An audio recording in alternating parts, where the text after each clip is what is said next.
Closely. Thank you for having us understand this, bringing your analysis to it. Attorney Philip Hamilton. I'm Lisa Evers for Fox 5. We'll see you next time. Okay. Now we got to see, they're going to come outside.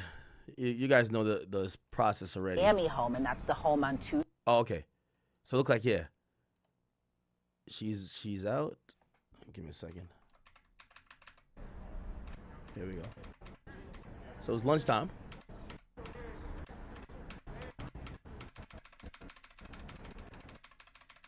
Sorry. I know that's annoying. In court, since there are no cameras, we're going to give you real-time updates about what's happening and break it down in real time. But before I get into all that, I want to bring on right now law and crimes reporter Elizabeth Milner, who is inside that courtroom. We have limited time with Elizabeth. I know she has to jump right back in there. Elizabeth, good to see you. Talk to us about the day, how it started with the continuation of the testimony of this special agent from Homeland Security that was part of the raids that were conducted on Sean Combs' property, and what evidence was found, or potential evidence. Talk to us about that.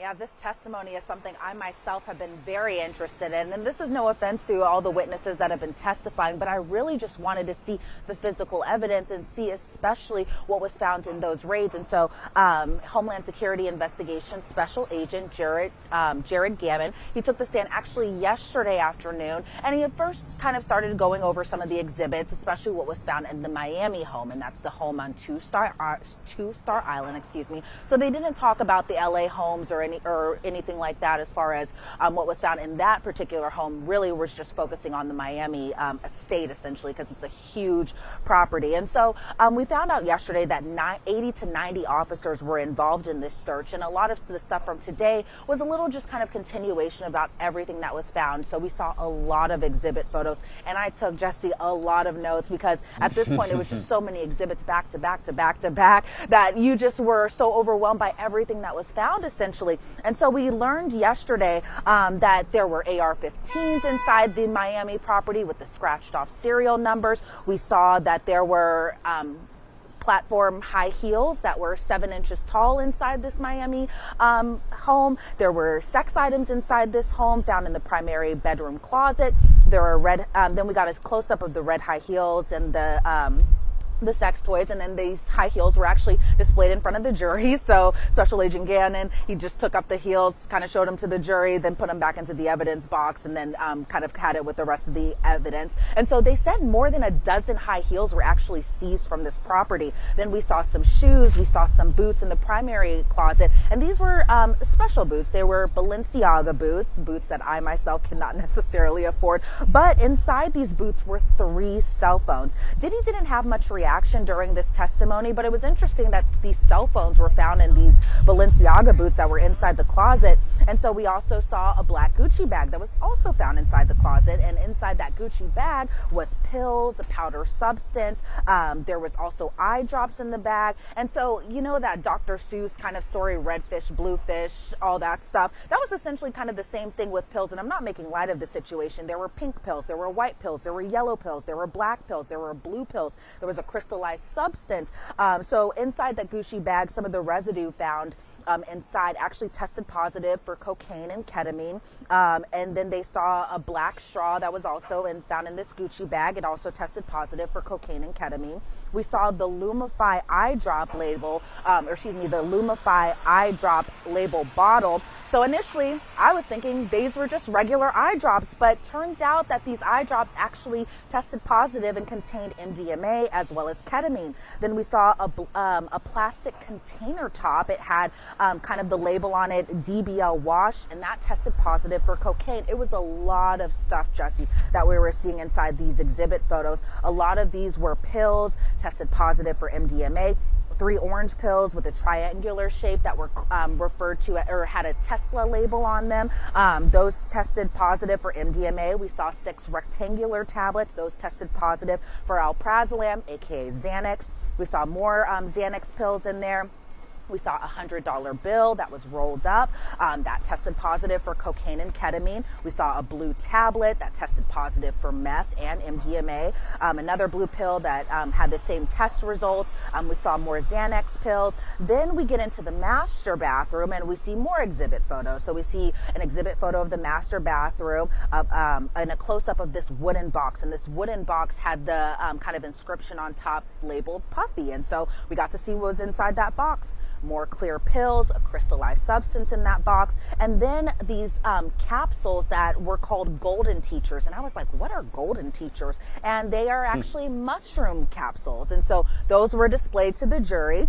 We saw Ziploc bags of a purple solid crystallized type of material that tested positive for MDMA, ecstasy, as well as Molly. We see more kind of labels of what was going on inside the home in just different rooms, such as we saw zoomed in bottles of baby oil and Astroglide.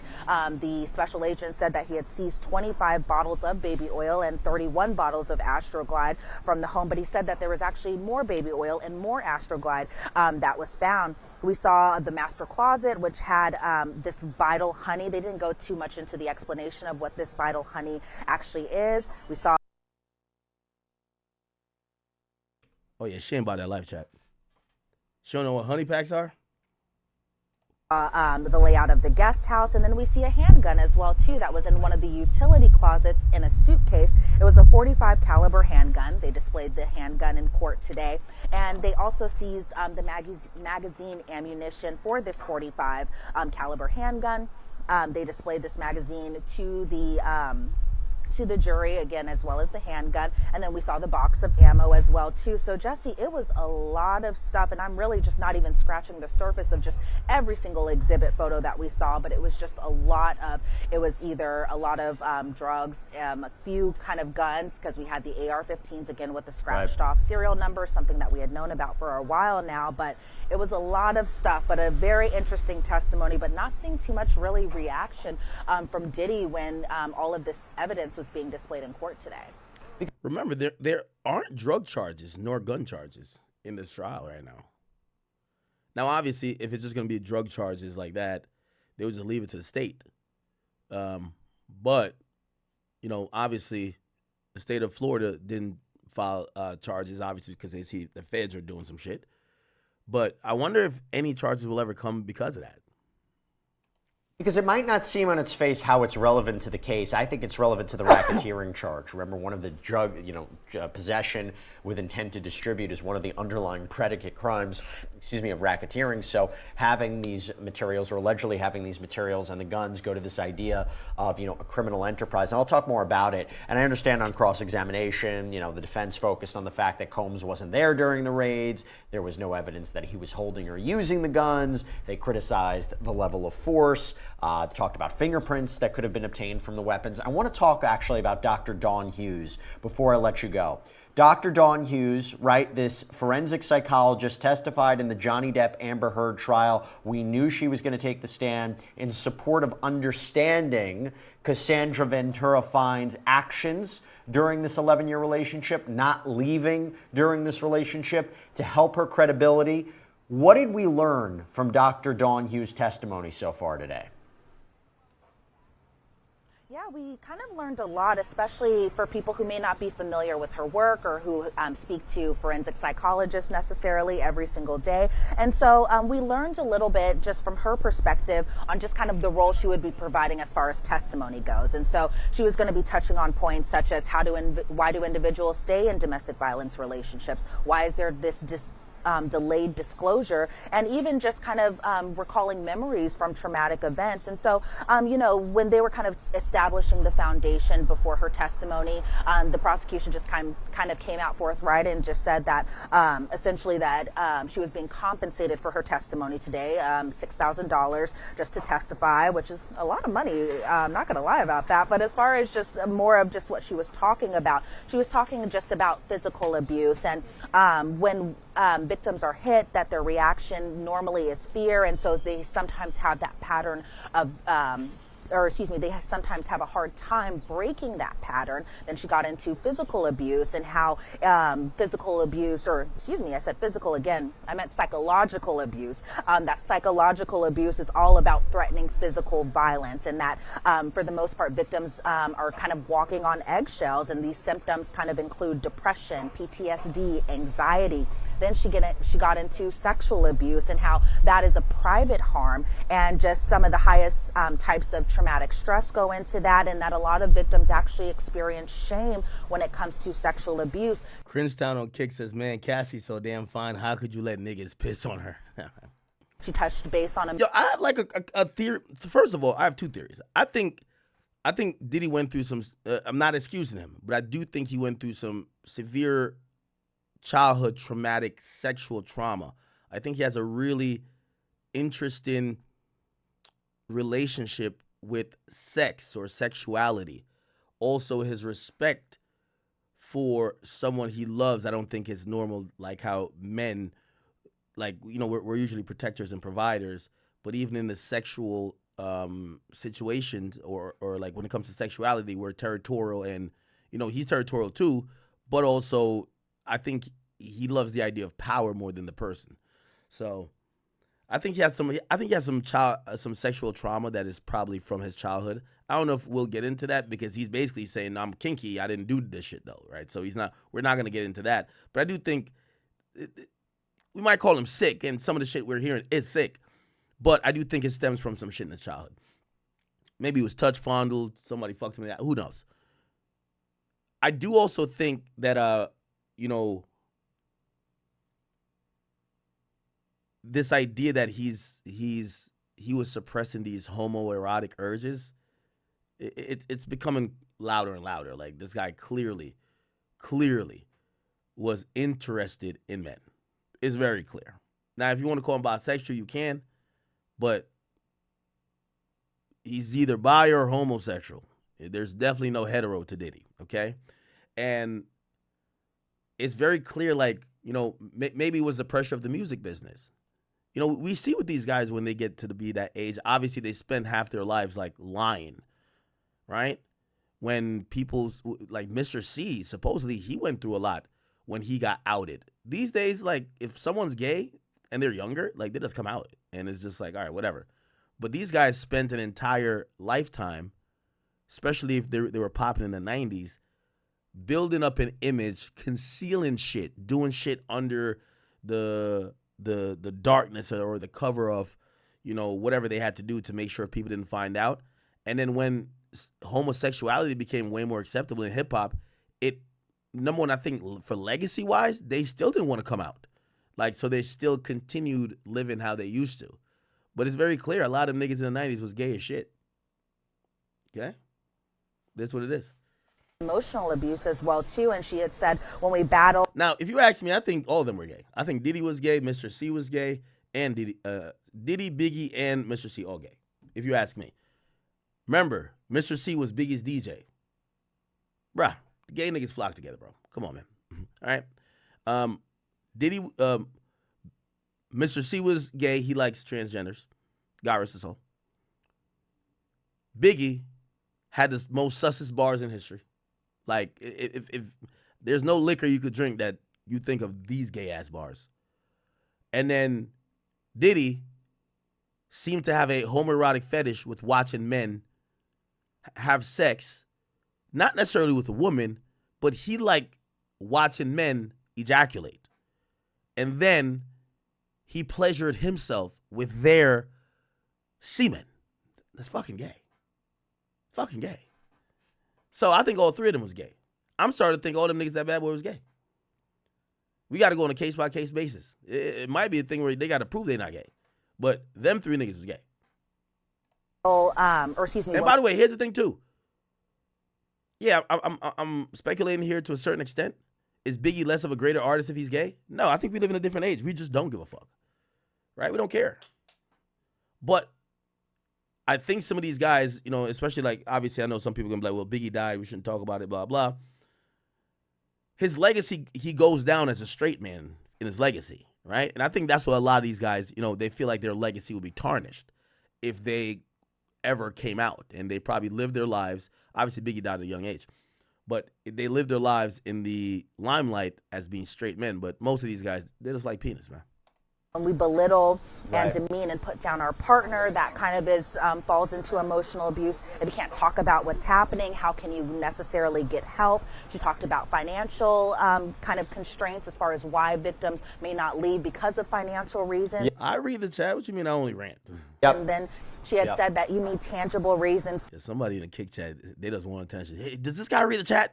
to leave. So Yeah. how do you leave if you don't have tangible resources? And so that was kind of the Yeah. the basis, because there were a lot of objections today, Jesse. Oh, I'm sure. Despite the defense saying that they weren't going to have a bunch of objections. But one of the cool things I would say about the cross-examination is that we got to see Jonathan Bach actually kind of in action for the first time. He's one of That's Diddy's right. newest attorneys. I think he makes attorney number 9. And so I was kind of Jonathan Bach. Let's look at him for a second. Jonathan Bach. So this is a attorney. Let me see now. Is it Jonathan Bach? Yeah, he's a lead trial. I think this is him. Was he involved? Was he involved in an Amber Heard case at all? Because it would make sense. Well, apparently, he works at Shapiro. Oh, he's married to... Who is he married to? I'm pretty sure he's been studying that Amber Heard case, because it looks like he only came on to deal with any mental or psychological doctors who might get up on a stand for the government to say, no, these people weren't willing participants. They were they were drugged, or they were under this cycle of abuse, or they were being forced and coerced. And this guy's job is to make sure that he debunks that and gives enough doubt to kind of let the jury know these people wanted to do that shit. wondering during the cross-examination, because we did get to that before the lunch break, but whether or not these jurors were kind of like, who is this guy and why is he showing up on day 8 of trial? And so I was kind of curious what was going through their mind on seeing this new face today. Hopefully they're not reading the news and trying to figure out what's going on. Listen, Elizabeth, I know you have to jump back in court. Thank you so much. We'll catch you later. Appreciate it. Yes. Thanks, Jesse. All right, we're going to take a quick break. When we come back, we're getting to your questions online. Submit them on YouTube. I have a panel of great guests. I'm going to break down every... Okay. So we're going to get some other people who are in court, their perspective of everything. We had Lauren Conlin, my new friend.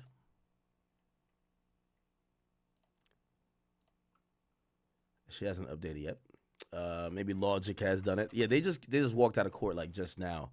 So usually what happens, they come out of court and on their lunch break, they'll give a quick, 29 seconds ago. Damn, called it. Clinical psychologist Dr. Dawn Hughes took the stand this morning on day 8 of the Diddy trial in an effort by the state to try and explain to the jury some of the conflicting testimony that they may have perceived from Cassie Ventura. And Cassie is one of the state's alleged sex trafficking victims, courtesy of defendant Sean Puffy Combs, and her testimony was designed to help the jury better understand why it is that she seems to express so much love for Diddy while purportedly being coerced into behavior against her will. I'm Joe Neerman, aka Good Logic. I'm an attorney down in the courtroom. I'm covering this trial every single day. If you want more attorney perspectives as to how this trial is proceeding, I urge you to please make sure you like, share, subscribe, hit the bell so you get all notifications as I drop 2 videos a day, in addition to doing a live stream at night where I go into much greater detail as to what we saw earlier that day. Now, Dr. Hughes came up and said that she wanted to address 4 different areas as to how trauma victims will react to that trauma, and specifically addressing why someone who's a victim and a long-term victim of domestic violence would stay in that abusive relationship, as well as how they cope with that abuse, how they end up expressing it and disclosing it, and how it affects their memory. And the objective here, again, was to try and help the jury better understand what's going on. She's in this abusive relationship, according to her testimony, on and off for 11 years and keeps going back. As Dr. Hughes explained, and beneficial from the state's perspective, ended up using language that Cassie herself used during her testimony when she was giving, when Dr. Hughes was expressing how a typical long-term sufferer of domestic violence will tend to act. Now, Dr. Hughes never conducted any interviews of Cassie, never spoke with her. She's what they call a blind expert, in that she looks at different reports and tries to gather what she sees going on in the news about this story, much like any of you may be following what's going on in the news, and tries to get an overall picture. But this is not Cassie's specific psychologist. She's never sat down and met with Cassie at all. She's talking in general as an expert who understands how a typical domestic violence suffer. Okay, so it looks like she's just looked at reports, but she's never interviewed Cassie. Obviously, though, here's the thing, though. She has she's been paid by the government. And this is the thing about these expert witnesses, right? You're getting $6,000 by the government. They kind of want you to go up there and kind of say what they want you to say. Now, here's the thing. You can't go up there and lie, because it's going to fuck up your credibility. And also, if it goes against other things you've said publicly, that could fuck up your credibility and you won't get paid anyway, right? At least in the long term. But you got to imagine, if this person's paid $6,000, and this is the thing. Usually when it comes to trials, people go expert for expert. And this is why, like, back in even the Tory Lanez case, people thought Tory, him and his attorneys try to cut corners, because, for example, they did analyzation of the DNA. Tory didn't do an analysis. Like, usually you want to get your own second hand, you have your people look at the evidence as well. If you're paying them, they might look at it more favorable for you. Remember, in the Tory case, the government came back and said, it was in the discovery that they gave Tory, they said, the DNA test is inconclusive, right? And that's the DNA test about fingerprints on a gun. Or not fingerprint, the DNA test from the gun. And it was inconclusive. Now, Tory took that to be favorable, so they didn't get their own witness, or not witness, but expert. By the way, that came back to haunt Tory, because the government is actually now saying in post, you had a chance to get your own expert. You didn't. You saw what our expert was going to say.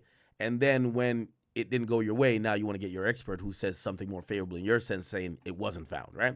So again, when we hear these experts, or like even like in this case, a clinical psychologist or a psychiatrist, we're going to have to expect that, on defense, that, Diddy's no stone is going unturned. He's sparing no expense. He's a billionaire, and he's down to use all $1 billion to get up on out of this, which he should. This is his life on the line.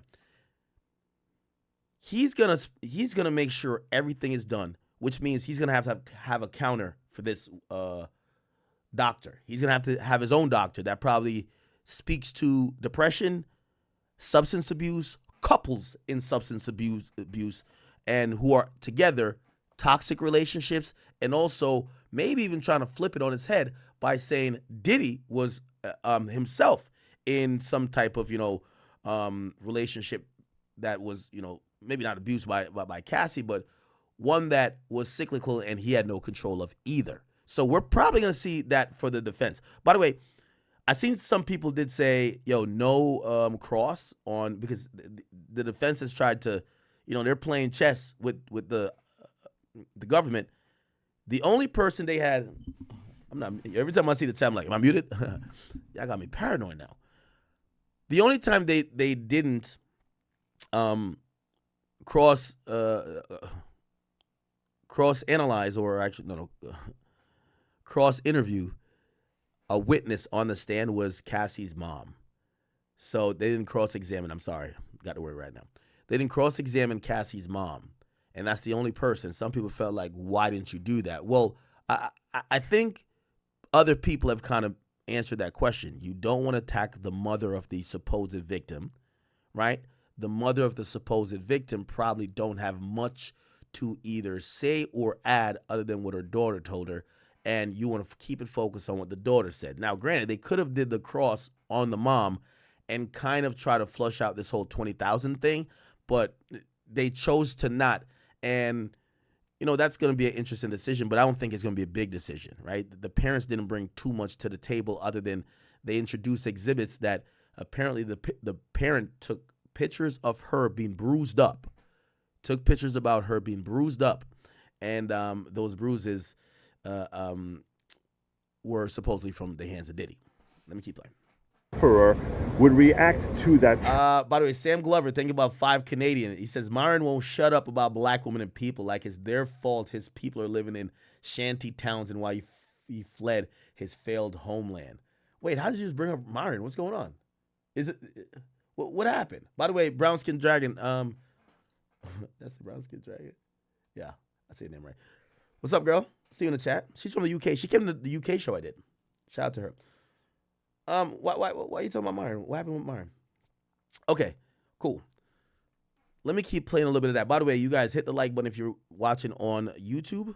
Please, we have 13,000 people over at the King Academics channel, but we only have 1,000 likes. Come on, we got to get that to at least like 3,000 to 4,000. Come on, please. Trauma, and she said that, and she expressed in exceeding detail exactly why it is that someone would stay in that abusive relationship, how they're looking to recapture what they saw in the past, different methods that they use to try and cope and deal with that abuse, and the justifications that they use. She talked about minimization, how the victim will often not disclose it with anyone for a myriad of reasons, such as shame or embarrassment, fear of not being believed. By the way, Luigi, thank you for 5 gifted to the King Academics page. Appreciate you, bro.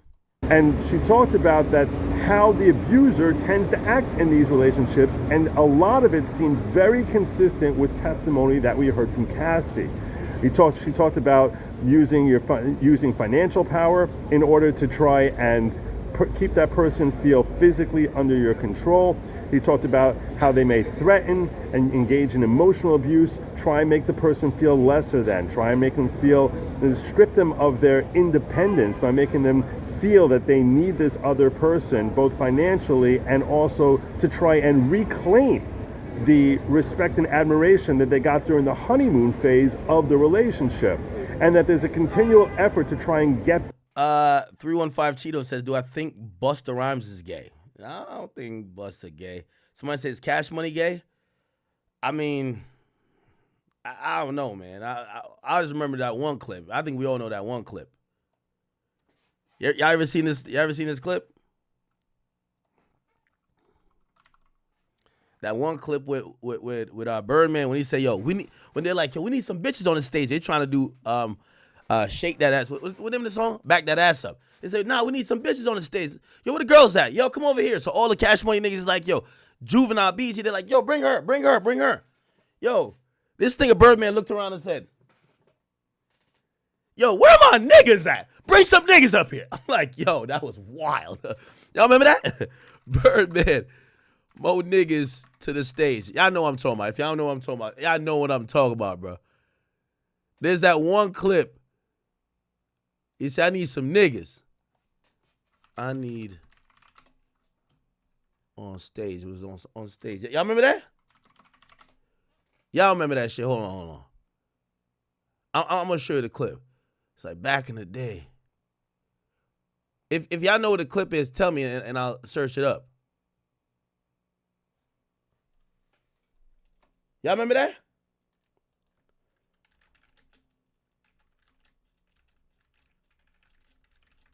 Hold on.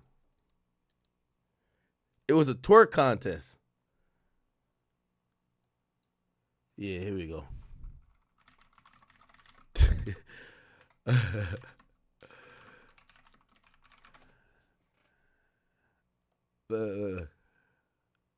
I need a fire hot girl to come up here and twerks up.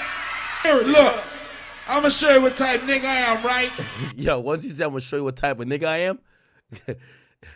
These niggas right here been bucking with me all night. I want y'all to come up here. Nah, that was wild. Nah, that was wild, chat. Look. Here we go. 4 hour show, right? Yeah. Hold on, clothes up here and shit. Yeah, Mr. Security, Look, see, everybody's trying to get the girls up there. Look at this. I'm gonna show you what type of nigga I am, right? These niggas right here been bucking with me all night. I want y'all to come up here and fuck with me. Yo, this is a twerk contest. Birdman said, bring these niggas up right there. Come on, let them niggas y'all up here. Y'all 3, y'all 4, right? Yeah, all y'all come up here and fuck with a nigga. It's cool like that. You heard me? What's up? Trevor, what's wrong with her? Come on, you wanna come up here? Fuck that. What a hot girl's at, man. You hear that? What was that, Wayne? Said, fuck that. What a hot girls. It said, niggas. Wait, hold up. Niggas.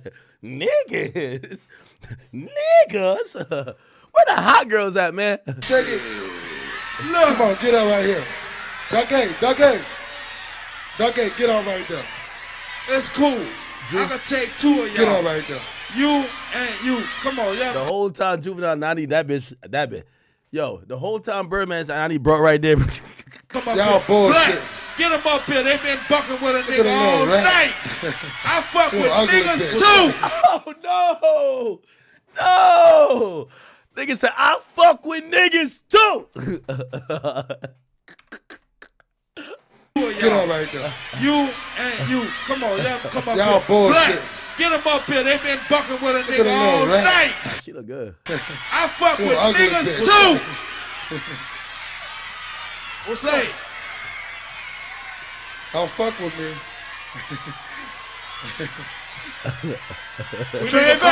There's another funny part when like they realize they're like, why so many niggas on the stage? This ain't Cash Money.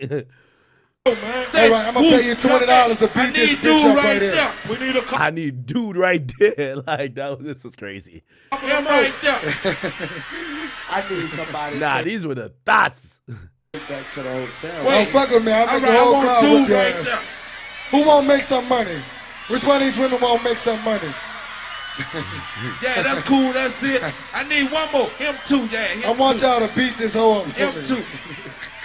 That's it. That's it. And my dude right there, dog. Say, Ducky, and dude right there with the blue hat on. Wait, man, we need some more chicks up here. What the fuck is going on? Yo, they start realizing there's mad niggas on stage now. Yo, man, he say, yo, bro, what the fuck? Yo, we need some more girl. What the fuck is right there, dog? Say, Ducky, and dude right there with the blue hat on. Wait, man, we need some more chicks up here. What the fuck is going on? Say, man. What's that, Warden? We need some more chicks, man. Man, watch that camera. So we need some more girls, bro. This is, the ratio's fucked up, man. Nah, she got a little fatty. This when cameramen were really good. This is like the good cameraman. We need some more girls, man. What is y'all doing, man? They coming, cousin. They coming. So what y'all doing? Yo, the niggas got up there and started throwing up gang signs. What they at? Yo, another nigga just hopped on stage. It's a tour contest. What's up, Lamar? I ain't picking What up? shit. What they at? Hot girl. Yo, chat, I need this for the soundboard. I fuck with niggas too. I need somebody to take that. Don't fuck with me. Come up Y'all here. bullshit. Black, get them up here. They been bucking with a at nigga the all little rat. night. I fuck with ugly niggas bitch. too. What's up? All right, Juvenile, explain the rules. Look, if any one of these women standing on this stage don't know how to back that ass up, where they gotta go? They gotta get up out of here, cousin. Damn, they was throwing money up here and shit. Damn. What they think I ain't gonna take they shit? I'm gonna follow all that shit up and put it in And my look, pocket. hold on. Get your roll on. Drop it like it's hot, drop it like it's hot, drop it like it's hot, drop it like it's hot. What you working with, or what you working? We gonna poll call. She cool. She super shook. Your boy said that's his old lady. Contestant number 2. Turn it around, baby. Let me see what you're working. I think Birdman back there macking with the dudes. Say what? Or what you working with? No. Hell no. Oh shit. Anyway. Back to that honeymoon phase and a hope that if they can try to find a way to manage the situation, that they will succeed in coming back to the good periods, the good times. But that throughout the time, part of their coping methods is that they act like someone who has PTSD and they're walking on eggshells. So much of the testimony was very consistent with language that Cassie was using. For example, She talked about how they get stripped of their agency, of their ability to feel independence. And one of the things that we heard Cassie talk about when she was asked whether she would trade the money to have not lived through these experiences, the language that Cassie used is, "I would give anything back to get back my agency," which when she said it, I thought was an unusual choice of words. But in the context of the fact that she has received a great deal of therapy to try and cope with the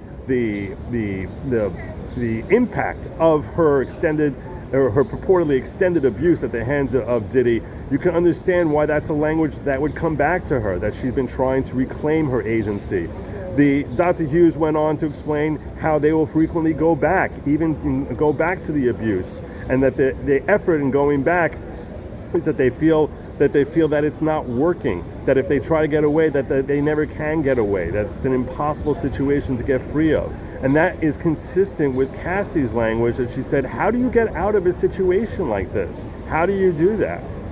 And she talked about how there will frequently be gaps in memory, that when the person is trying to recall it, there may be certain things that will be very vivid, and central parts of the story will be there, but that often they might focus on one particular thing, either because they're trying to become dissociative and they're trying to just zone out on something, and that could be something that's intentionally that they're doing, and they'll just remember what color the drapes were and how they were fluttering in the midst of being abused, because it's their way of leaving their body and dissociating. And when she talked about dissociating, you would think that the jury would likely call back to when Cassie frequently testified how that she would take drugs to try and become dissociative, to try and not actually be in her body while she was going through those freak-offs that she purportedly went through hundreds of times. So the tracking of language between Cassie's testimony and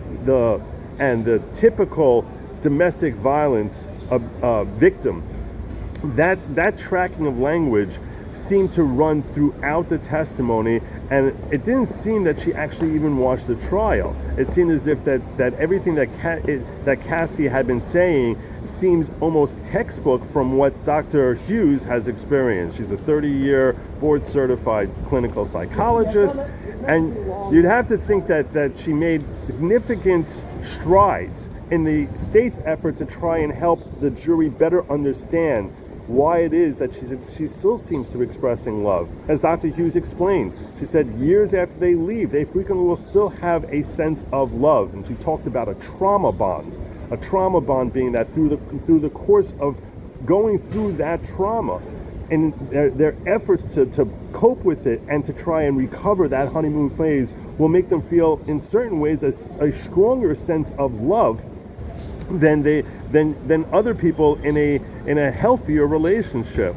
So all of this is designed to convey to the jury that the testimony that they heard from Cassie, which may have sounded conflicting and confusing to many of us as to why she's doing what she's doing, why would you keep going back, and that might have led to questions about her credibility. The state was certainly trying to lay that to rest by showing how, from everything Dr. Hughes was testifying, that seems consistent with a classic long-term sufferer of domestic violence. Now, we had just begun cross-examination when we broke for lunch, and I certainly plan on reporting back to you in the afternoon session what dents that. Okay, cool. My friend here, she's popped in. Hi everyone, it's lunchtime and it's day 8 of the U.S. versus Sean Combs, and just bear with me, it's a little bit chilly out. So we finished off with the direct examination of the HSI Special Agent Gerard Gannon. And Gerard Gannon, yesterday when we left off, he was going through all of the evidence that he found, the photos that he took, and we saw the 2 AR-15s, and remember, they were separated. The upper barrel was not with the lower barrel, and the magazines were separated. However, the guns were loaded. Well, when we started off this morning, we were shown 12 to 13 pairs of 7-inch platform heels, and specifically these red platform heels. And it was wild to see a special agent show us these platform red heels on the stand. We also saw Balenciaga boots that had 3 different cell phones in them. There was a 4th cell phone found in a bedroom. And then there was a Gucci bag found on a dresser with a $100 bill rolled up.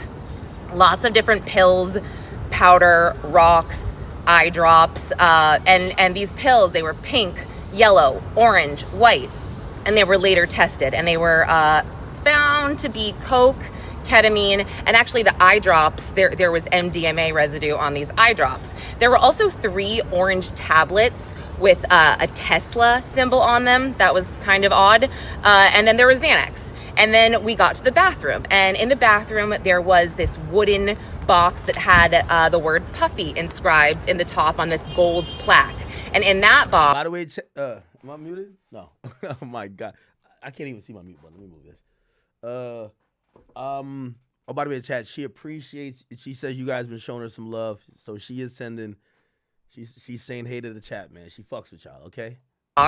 There was mushroom pills and a bag of crystal rocks, which they later tested, and that turned out to be MDMA. Then we went to the closet in the bathroom, and we saw 25 bottles of baby oil and 31 bottles of Astroglide. And in that same container, I saw 2 rubber duckies. I was like, oh, okay, that's also something. And then they made sure to say, you know, Special Agent Gannon. They were putting the rubber duckies up Diddy's ass. I think y'all know what type of time he on. Was that all the baby oil you found in the Miami home? And he said, no, it wasn't, because we saw these mini crates of it yesterday. We also went to the guest house where they showed us a red suitcase with a .45 caliber handgun that was not defaced. And then there was bullets and the magazine separate from that.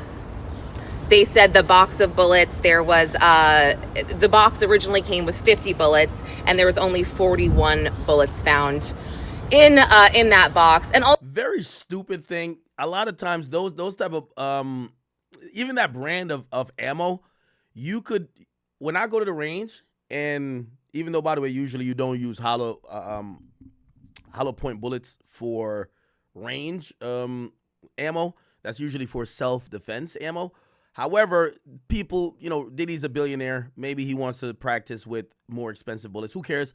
But usually when people go to a range, they'll bring their own ammo, or they'll bring ammo back that they didn't finish at the range. So, you know, I don't know if they were trying to like insinuate like maybe Diddy shot somebody, right? Because like, oh, there were 7 bullets missing. No, that's kind of how it is. Like I probably got like 4,000 ammunition up in here. You know what I mean? Just off me kind of ordering bullets for every single gun and every different type of gun. Also, when he got the handgun, instead of displaying it on the witness stand like he had done with the other evidence, he was actually asked by the prosecutor to walk it up and down the jury to get a closer look. So I just wanted to point that out. And then when he was cross-examined by Tenny Garagos, she revealed that HSI had been looking into Sean Combs. I ain't gonna lie to you. It's these glasses. These glasses work for her. She kind of look a little, you know, she look a little bad right here with the glasses. The glasses. You know what it is? I think it gives off the little smart, sophisticated look. That's what it is. We're tired of ratchet bitches. That's what it is. We're tired of ratchet, and the glasses is giving off soft girl era fucking, well, actually, what I use the word soft girl era. Ain't that for bitches who want to get tricked on? All right, fuck that. No, it gives off sophisticated, docile, and intelligent. The HSI investigation into Combs actually started on November 17th, 2023. And so what she did was when she went through her cross-examination, she kind of reiterated some of the facts that we heard in direct. So she said things like, so there was a total of 80 to 90 agents that, you know, that did this search, kind of hinting that that's a very excessive amount. And then she said, and, you know, you found 6 people on the property that were, one was a music producer, and essentially everybody else was employees. Like, I wonder, was it Stevie J? Who was the music producer, or was that Lil Rod? Who was did they identify the 6 people? You know, I think one person was the house manager and then the others were cleaning staff. And she said, so you handcuffed all those Somebody's acting in soft era. Soft girl era. people for an hour? And he's like, well, it wasn't necessarily an hour. It's an accent. It's given. I didn't say that. But there was one person who wasn't too happy. Yo, Randall Jackson, yo, focus, okay? Focus. It's not worthy of the Dr. Umar lashes. Come on, man. We practicing Pan-Africanism. You know what I mean? My Jamaican flag in the background, man. Listen, there's a tariff on all white women right now. We cannot break the moratorium, okay? That wasn't cooperating, so we kept them in cuffs longer. And then she was like, he wasn't happy because he was in handcuffs. And then, you know, she said, and you found nothing on those people, no drugs, no weapons. He said no. And she also kind of made the point, like, you know, you had all these cars there and you actually had a boat come in. And he's like, yes. And she said, so you know, did this search and seizure, by land and by sea. Just really hinting at the fact that maybe they overdid it. Or that's what I took from her tone and her cross.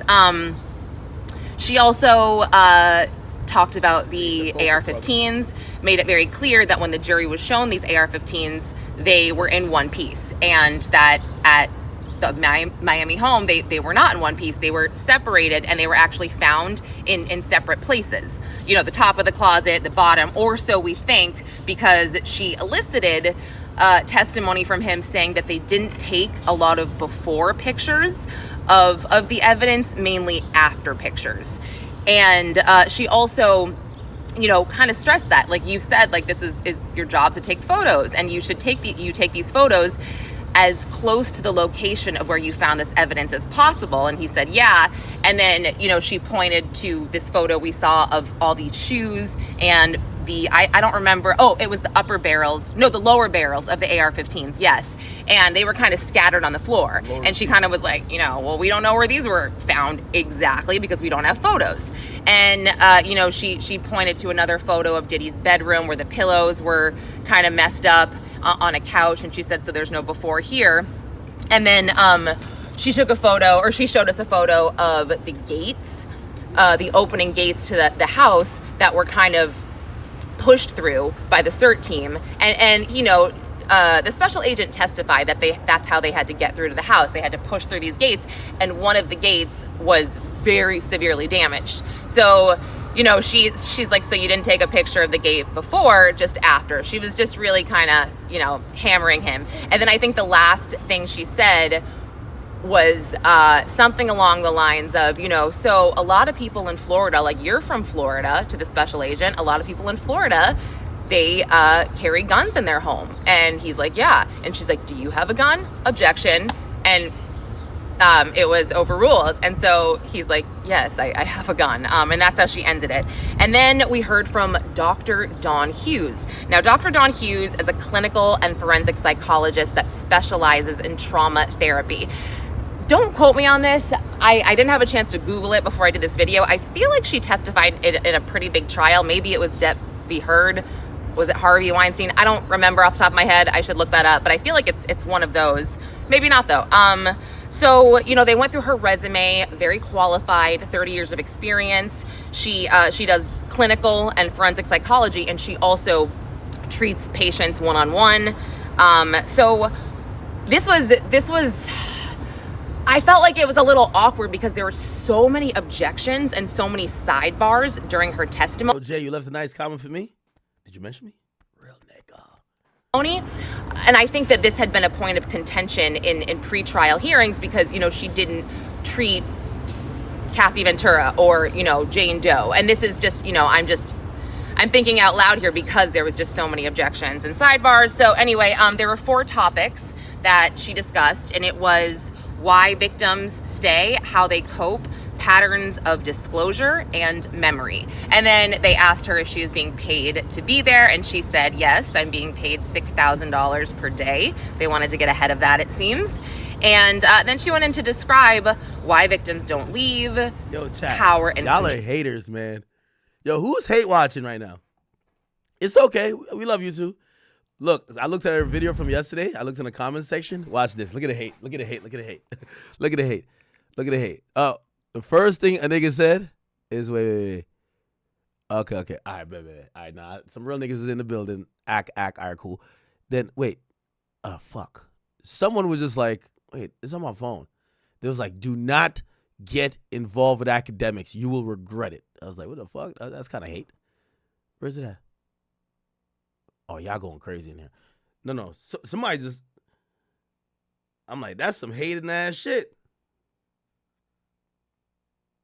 I don't know why I don't show up on there. Somebody named Big Gall Baby Hughes. Look at this nigga right here. Oh, fuck. I can't. Why is my phone? It's because I have a screen protector on that thing. Don't get involved with academics. It be your own people, man. It be your own chat. All right. Troll, 2 more minutes of this. coping through placating the abuser. Let me go through. Oh, and I also didn't add that during the testimony of Gerard Gammon, the special agent, Diddy's sons, Justin and Christian, walked in. Does Armand Wiggins do updates at like in between the breaks, or he just does the stream later? And Diddy turned around and he nodded at them, but he didn't smile. He just kind of, nodded. And while I'm looking here just to make sure, okay, I got this. I feel like everybody's very tired. I've noticed that Diddy's defense team, they definitely look like they've been putting in some hours at night. Even the jurors look pretty tired. One woman kind of was like closing her eyes a little bit and then would open them back up.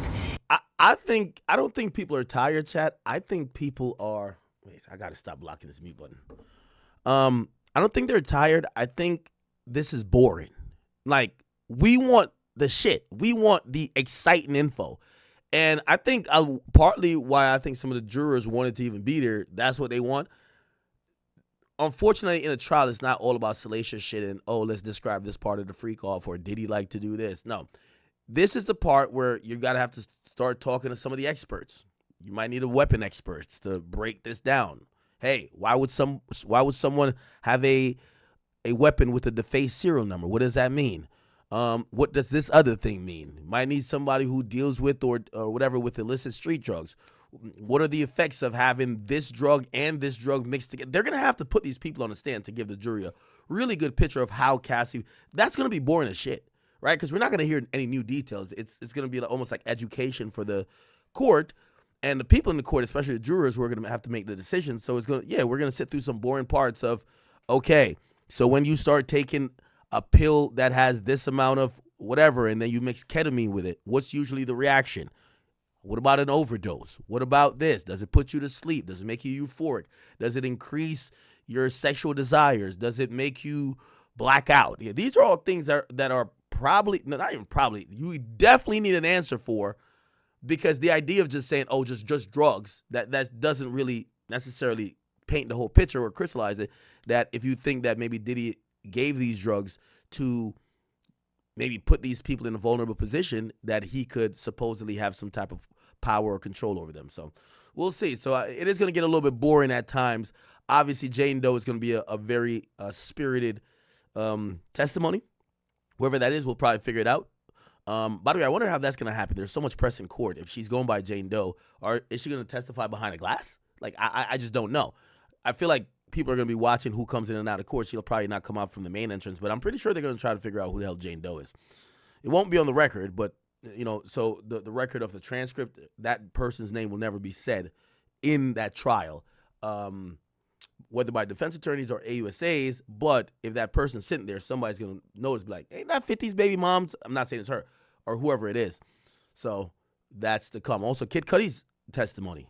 If they're saying it's going to happen this week, it's going to happen either tomorrow or the day after tomorrow. I'm thinking it's going to happen tomorrow. So Kid Cudi, whatever he says, he's probably going to give us some more details. And, the government, they look tired, but not quite as tired. I feel like they are, they're a group of really strong women. Let's see. You see what else? Yeah, so it was, like I said, a lot of, she went through psychological abuse, sexual abuse, emotional abuse, financial abuse. love bombing. She went through like what love bombing is, and then coping strategies, where they brought up how sometimes victims and survivors cope with drugs so they can try to, push everything way down and compartmentalize. And yeah, so when we broke for lunch, she was being cross-examined, and yeah, he was alluding, and this lawyer, by the way, I have to look him up. He's a new lawyer for Diddy. I did not know his name, and I rushed out here to do this, so I didn't get his name, but he really seemed to be honing in on the fact that in order to really comment on a patient or a victim, you have to treat them, know their story, know all of their details, know what they went through, because people can't be, put in boxes. And Dr. Hughes is like, well, you can categorize them. So there was just some back and forth there. We're expecting a witness this afternoon. I think I'm hearing they may plead the fifth. So we'll see. They already did, and it appears that they have gotten immunity, so they're gonna have to take the stand. Let me see real quick. I think we should be back on the tweets. Absolutely, we should absolutely be back on the tweets. We pretty much only have like 2 more hours in court. Here we go. All right, we already got that. Here's a break. The person invoked their Fifth Amendment right against self-incrimination. And here's the immunity order. They signed it. They're now back. That was 38 minutes ago. It says, Your Honor, we've mailed you the exhibit over the break. Or emailed you, I guess, right? Combs Agnifilo says, we object to it as hearsay. The statement, I feel you from Mr. Combs is ambiguous. He could be saying thanks for the advice. The judge says, we'll pick it up after Dr. Hughes. Please get her back on the stand. The jury's now entering. Then Combs, Jonathan Bach, he says, you're with the American Psychologist Association, right? Which says you should only render an opinion after an examination, right? The answer is where? Dr. Hughes says, this is a different role. So basically she's saying that she's not given a opinion or she's not given a real clinical diagnosis. She's just testifying. Combs Bach says, you have not gathered information about this case though, right? Dr. Hughes says, I'm not rendering an opinion on any individual. Bach says, there's someone named Cassie, but you don't know what she said, right? Dr. Hughes says, I don't. Combs Bach says, you testified across the river in the Eastern District of New York, right? She says, right. So, and you said the same thing even though those cases are different.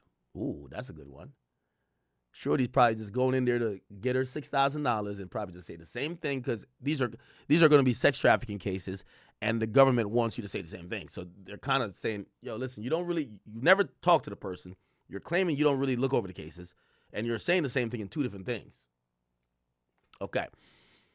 Dr. Hughes says it's to help the jurors understand. Bach says, well, it's their job to consider the case, right? Bach says, you don't publish data on patients you have evaluated, do you?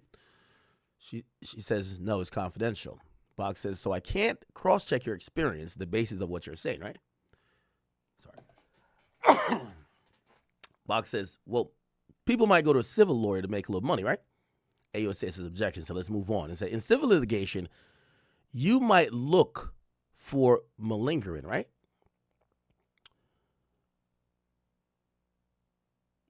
Then Bach says, you give a webinar about expert witness testimony, right? She says, yes, for battered women. Bach says, let's show you DX, and that's a exhibit. Judge says sidebar. So during the sidebar, exhibit from Star Island, Baby Oil, and Astroglide. This is this.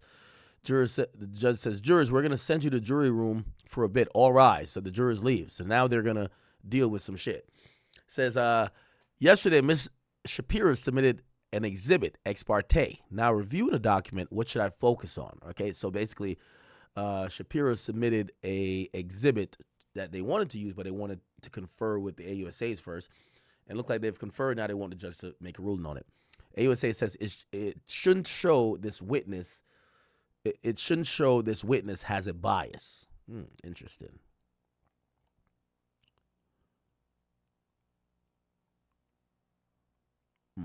Okay. All right. So look like they don't want to show something, or the government wants to show it. The defense don't want it to be shown. They're thinking that this is gonna make the witness be biased or somehow influence the witness in a way that wouldn't be fair to Diddy. So we're going to see what that is, okay? Okay. Absolutely correct. They wanted to get her in, get her out, and be done, and I don't see how she's going to be brought back. Is that a problem for the prosecution or defense that they can't recall? So I think this is about Cassie, so remember, there's a part in the trial about 2 days ago where the judge warned the prosecutor that if they went down a line of questioning, that it would open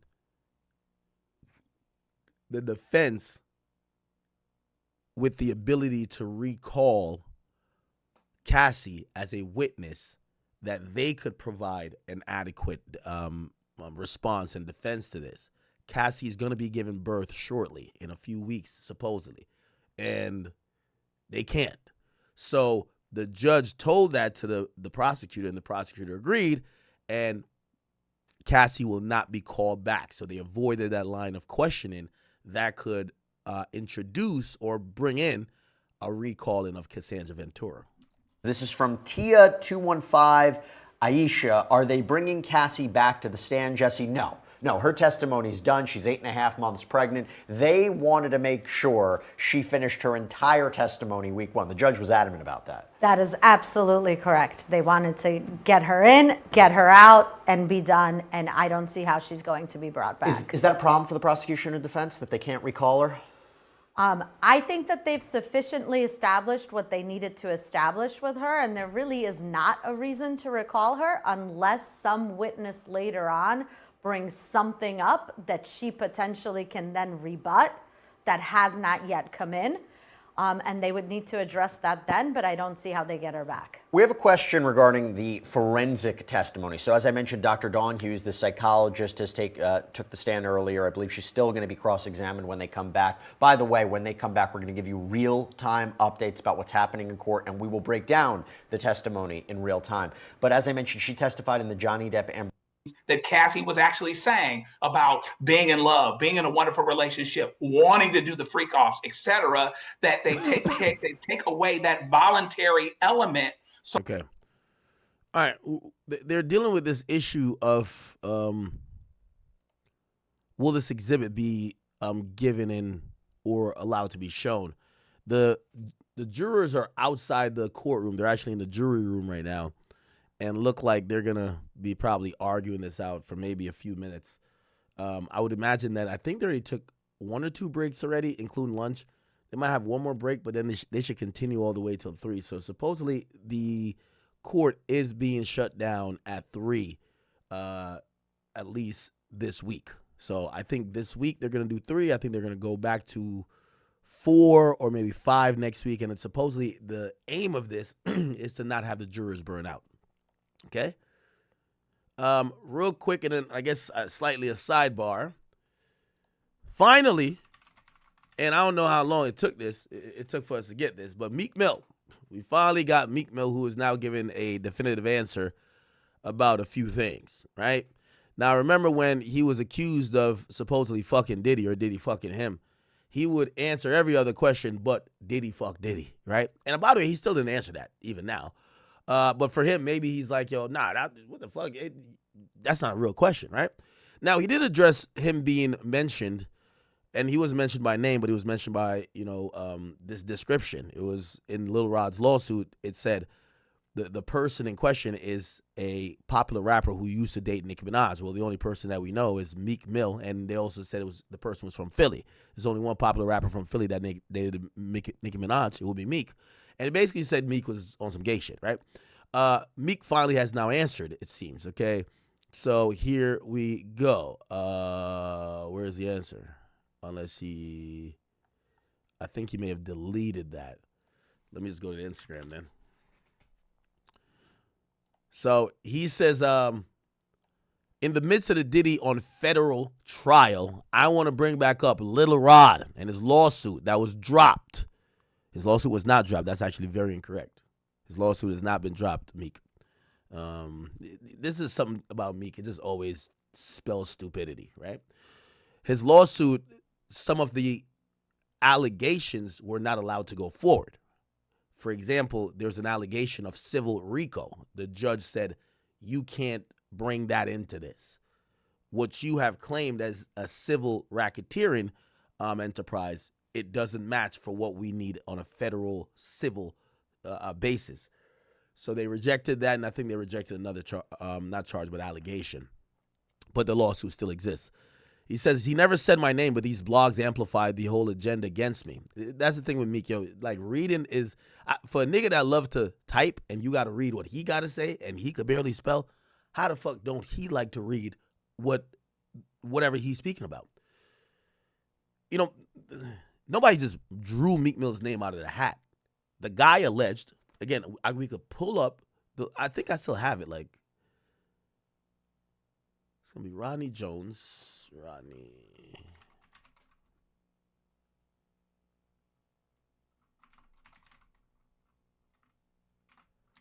Rod.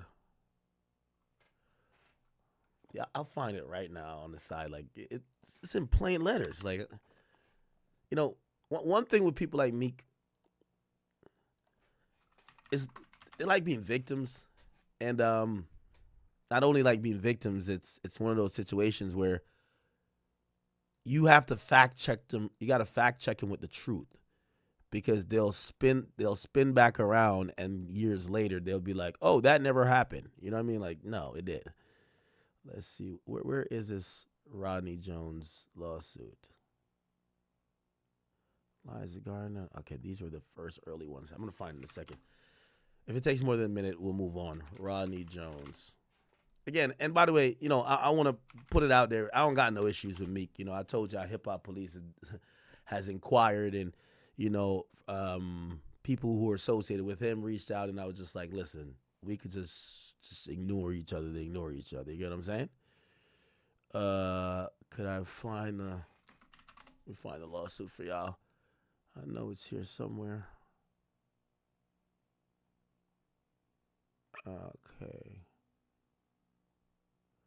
Okay, and by the way, the order on what was dropped was this.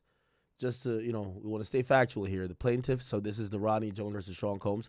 What was dropped is they said the suit alleging racketeer influence and corrupt organization, which is a RICO. Remember, there's RICO in a civil sense is very different than RICO in a federal criminal sense, okay?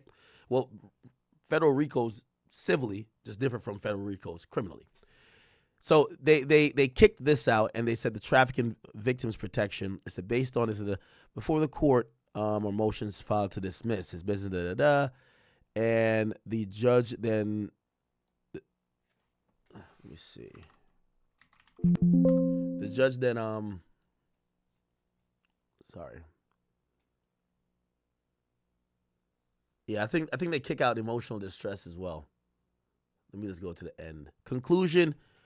For the foregoing reasons, the Combs defendant's motion to dismiss is granted in part and denied in part. The motion to dismiss the RICO claims and negligent and intentional infliction of emotional distress and contract claims, those are the motion to dismiss those are granted.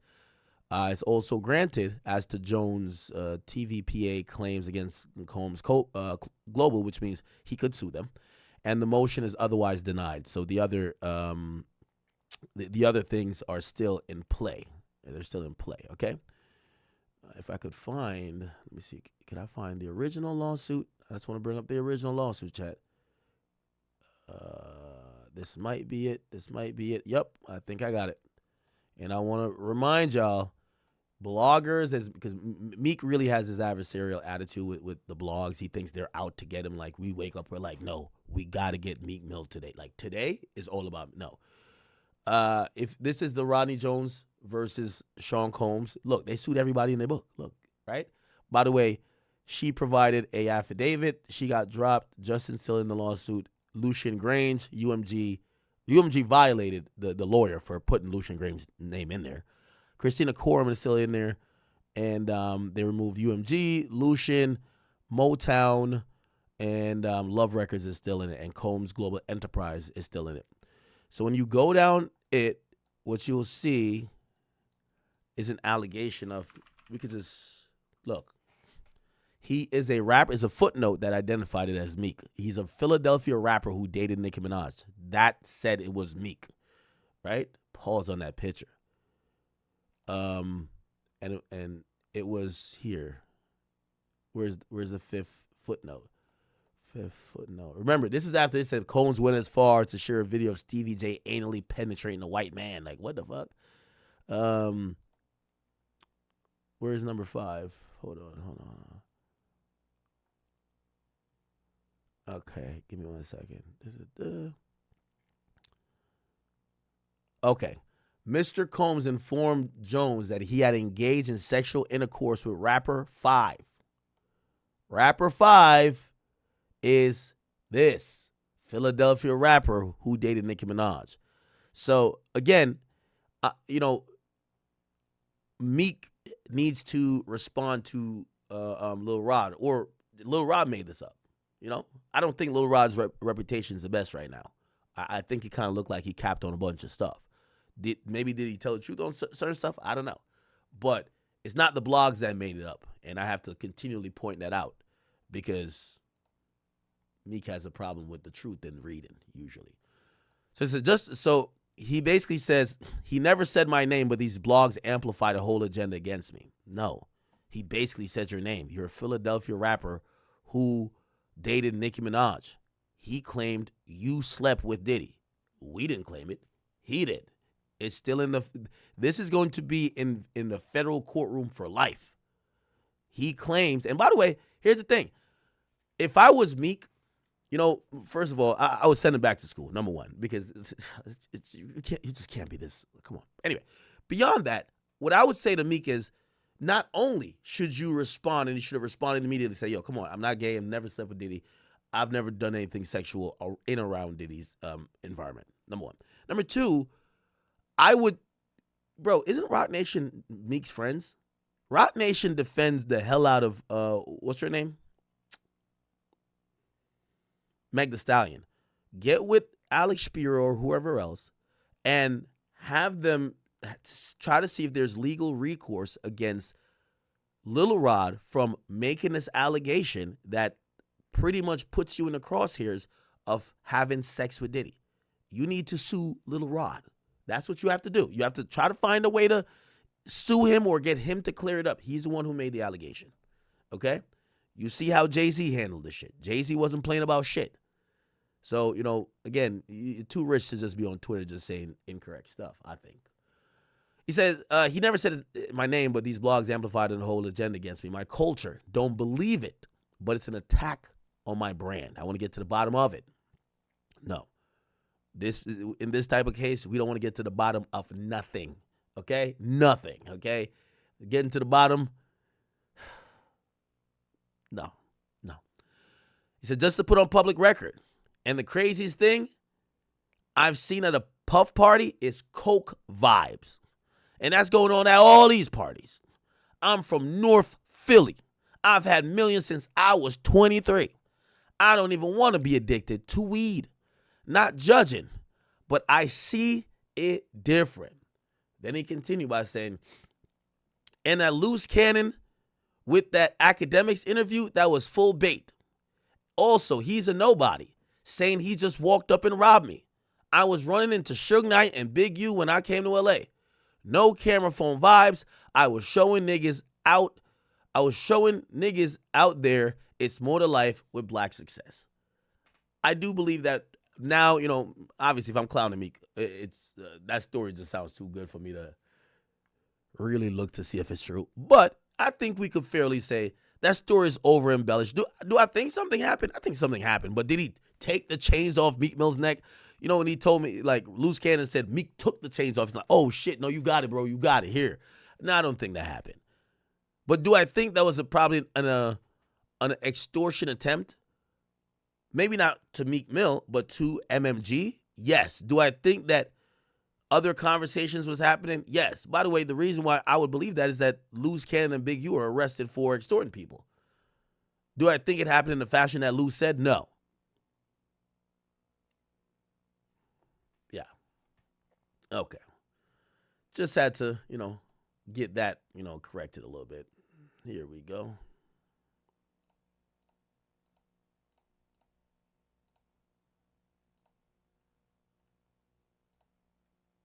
so that going to involve federal prison. This is not the type of crime where he's going to get probation or a suspended sentence. If he's convicted of all of the charges, we're looking at serious double-digit and potentially life in prison. And right. Sex trafficking is minimum 15 years in prison. You know, transportation to engage in prostitution is a max of 10 years in prison. Which may, okay, let me follow up that question up with something else. A lot of talk about would he have taken a deal? Was he offered a deal? Maybe offered a deal, rejected it. What would a deal have looked like in this case? And by the way, what would a deal have looked like before trial? And what could a deal look like in the middle of trial? Although it seems unlikely he's going to plead guilty. With federal sentencing guidelines, the feds really don't offer great deals. You can reduce your sentence by a number of months, but if someone is looking at a potential of life in prison and looking at a minimum of 15... Yeah. And I know I'm going back a topic here. And I think if Meek wants... There's two things Meek has to do. Three things, actually. If Meek wants to stop getting mentioned with Diddy, he needs to do three things, right? Just flat out come out and be like, yo, hey, listen. For the people that may not know me, because I think everybody knows me and how I get down already.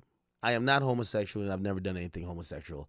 And if anybody got any proof that I've done something homosexual, bring the 100% proof and put some money on it. Okay. He finally addresses that he's not gay. Second of all, this pool video it's always gonna haunt people. This dude, it look crazy. Did you hear that man call you daddy? And why does he say you keep deserving it? What do you deserve? Just explain the video. Now, here's the thing. This might be one of them videos that don't look good. Probably speaking on it makes it look worse. But again. Hey, what's up, King Son? Man, you doing it, man. You deserve it, daddy. You putting in that work. Proud of you. I love you. Yeah. Okay. We just need you to explain that one. And then we just need you to explain this, the third and the last thing. Meek Mill matching outfits, Diddy. We just need to know how the hell did y'all end up at the same party, the same event, at the same time, and you're leaning in like Cassie. How the hell did you have the same clothes on as Diddy? That's all we need. If he gives those three explanations, I think he kills this topic. But he got to explain how the hell he got the thigh pose on, holding the drink like this, and he got the same outfit on. As long as he explained these three things, we're done talking about Meek and Diddy. I'm serious. That's it. It's pretty simple. First thing is, nigga, I ain't gay. I ain't never done nothing gay. And if anybody can prove I did something gay, come on, I got some money for you. I got to have proof I actually did it, not hearsay. Number one. All right, number two. Yo, why the hell was that man calling you daddy? Why the hell was you in the pool like that? What was going on in the pool? Were you scrambling and scraping? We need to figure out just an explanation on what was going on. And maybe he could have been like, yo, bro, I was off the 10th shot of Ciroc. It was a party. Mad people were there. And like, yo, shit, I was about to pass out in the pool. I didn't even hear it. I didn't hear him call me daddy. Okay? Whatever. The third thing is, how the hell you and Diddy wearing the same clothes? And were y'all wearing like matching briefs? We just got to know. Like we just have to know. Because these is like three things that have been really. After this, I think, people are going to say whatever about him, but it is what it is. You know what I mean? Like he could just ignore it at that point. Because to me, it would be answered all the things that we would care about.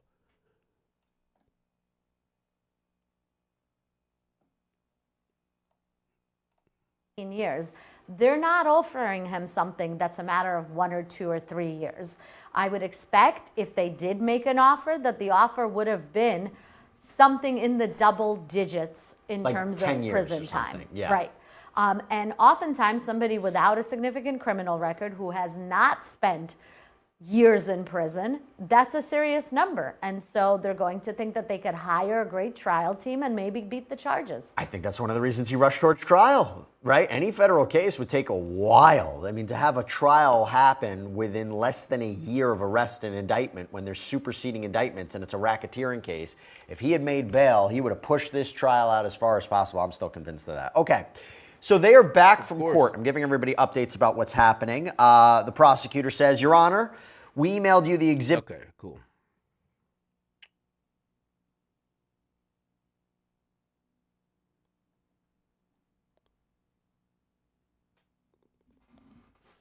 All right, we're gonna go back to tweets in a second.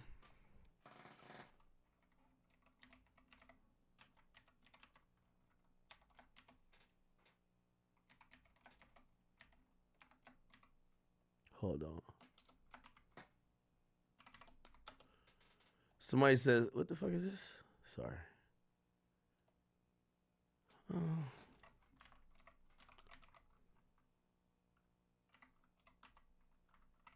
Give me 1 second. I'm trying to pull up a video.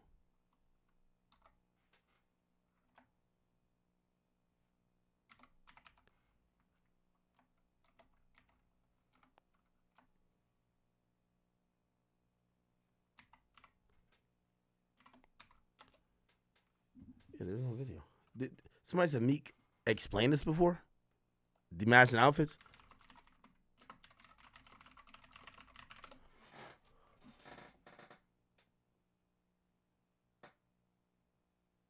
Oh, did he?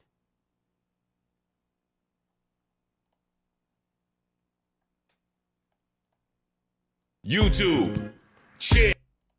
And his parties. Meek said, just to put that on record. And into Puff, I was salty we had on the same thing. But oh, so he responded to it today. Okay. Yo, Meek. Yo, Meek coming in like after the game with the game winner. Yo, you know he could have said this like dumb long ago. Meek might be like me in the sense of he don't see responses. He just tweet. Because niggas been asking this shit for dumb long. Did he delete that? Or I can't see it. Like, where is it at? Where is it at? Nigga says story time.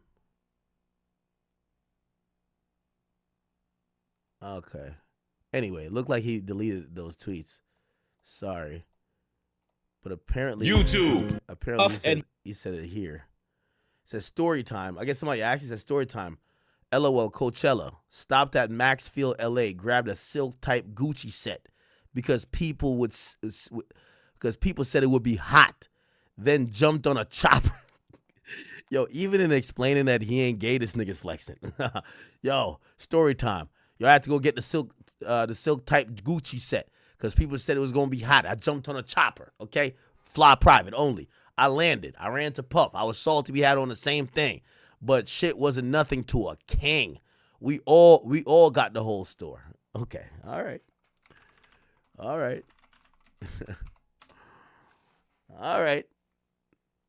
Not a bad explanation. I'm not gonna lie, it's not a bad explanation. But why he ain't say it till now? Like niggas been the way he used to avoid that. Remember when they asked him and he was just like, man, fuck academics. They're like, bro, just say you're not gay. Like, why you just mad at act? Fuck that nigga, I'm about to beat him up. Damn. Okay. We're back with the tweets here, people. We are back with the tweets. Okay, great. So look like the judge says, yo, she could be shown a document about training domestic violence advocates. She could be asked if she remembers, but I won't admit it into evidence until she denies it and it becomes prior inconsistent statement. The witness re-enters the room, then the jury, then the judge says, hey, does this document, so they're asking this witness, which is Dr. Hughes, does this document refresh your recollection? Hughes says, let me look at it more closely. So yes. Bach says the fourth part about navigating cross-examination, right? Hughes says yes. Bach says most of your income comes from court-related work these days, right? Hughes says, nah, maybe about half. Bach says you've raised your rate to $600. Hughes says it's been that same for some time. Bach says, but you've raised it though, right? And Hughes says it's to commensurate with others. Bach then says, you've been retained hundreds of times, but you've never come into court and testified in defense of a man accused of a sex crime. Hughes says, that's correct. I don't evaluate offender. So the Diddy and Cassie situation has been getting freakier and freakier by the day. The more and more I hear about these allegations, Diddy is a freaky man, the king of the freak-offs. And Cassie, you feel me, she was young, vulnerable. But like what Ak said, she could have left. Like, Diddy was not holding her. Well, this is what's hard for me. Allegedly, Diddy wasn't holding her hostage, but she said on the video that came out in the hotel where he hit her over and drug her back, she was trying to leave one of the freak offs. And Diddy said, "Oh no, you're not gonna leave the freak offs. You got it. Yeah. Wait till the dude, bust a nut, allegedly, then all over you, then scrape it off, go in the other room and rub it on my nipples." That's what he wanted. It sounds so crazy to say, but that's what Diddy wanted. Like, we seen him in the robe. I thought he was just fresh out the shower, but allegedly he was probably butt naked. I'm surprised there was no baby oil on her or him, or she wiped it off. That's why he was so mad. It was no baby oil on. Hey man, I genuinely feel bad for Cassie. I feel bad for her husband too, because he has to be in court and he's listening to all these things. And I don't really think Cassie's lying about anything. Like, Cassie just seems like a nice girl, probably like gentle, innocent, like, and she just wanted a career. Like, man, I'm struggling here because I want to be very, very honest about everything, like my point of view. I don't think Diddy was the best of best people, and I think everything he did to Cassie was wrong, and it was definitely manipulative and all that stuff. But like, is it sex trafficking though? Like, this is what he's charged for. Like, domestic violence, yes. Assault, yes. Like, probably a bunch of other crazy stuff, yes. But sex trafficking, bro, I don't know if you could say he was sex trafficking. But it's only day 2 of the trial. And I'm gonna be very, very unbiased about every single thing I say. It's day 2 of the trial. Diddy is he's there every day. They say that he's looking white as hell, he's gray as hell. He's, you feel me? They said he was looking at Cassie the whole time. But day 3, 4, 5, 6, 7, we don't know what's gonna happen. Maybe 2 weeks later, there might be someone else taking the stand, and we don't know how that's gonna go. Maybe like 3 days later, there's gonna be a new person taking the stand, and they just expose everything about Diddy. Like, we don't know fully everything Diddy's done yet. Like, there might have been men that he was having freak offs with. Like, I ain't gonna lie, bro. Like, Ack was the line about what he said. Diddy should just came out and said that he was a flexible, bro. He should just said he was bisexual, bro. Like, I'm not gonna lie. And what Ack said, bro, all these rappers gotta come out who was around Diddy, like really, really hung around Diddy and was like really cool with him. They need to come out and like, yeah, bro. You gotta defend yourself, your integrity. You feel me? But your boy Big Act News. Make sure you like, comment, subscribe. And do you feel like Diddy's innocent, or do you feel like he's guilty? And we're talking about sex trafficking. Like, we're not talking about is he a good person or not. Do you think he's guilty of sex trafficking, Cassie? It's your boy Big Act News, and I'm out.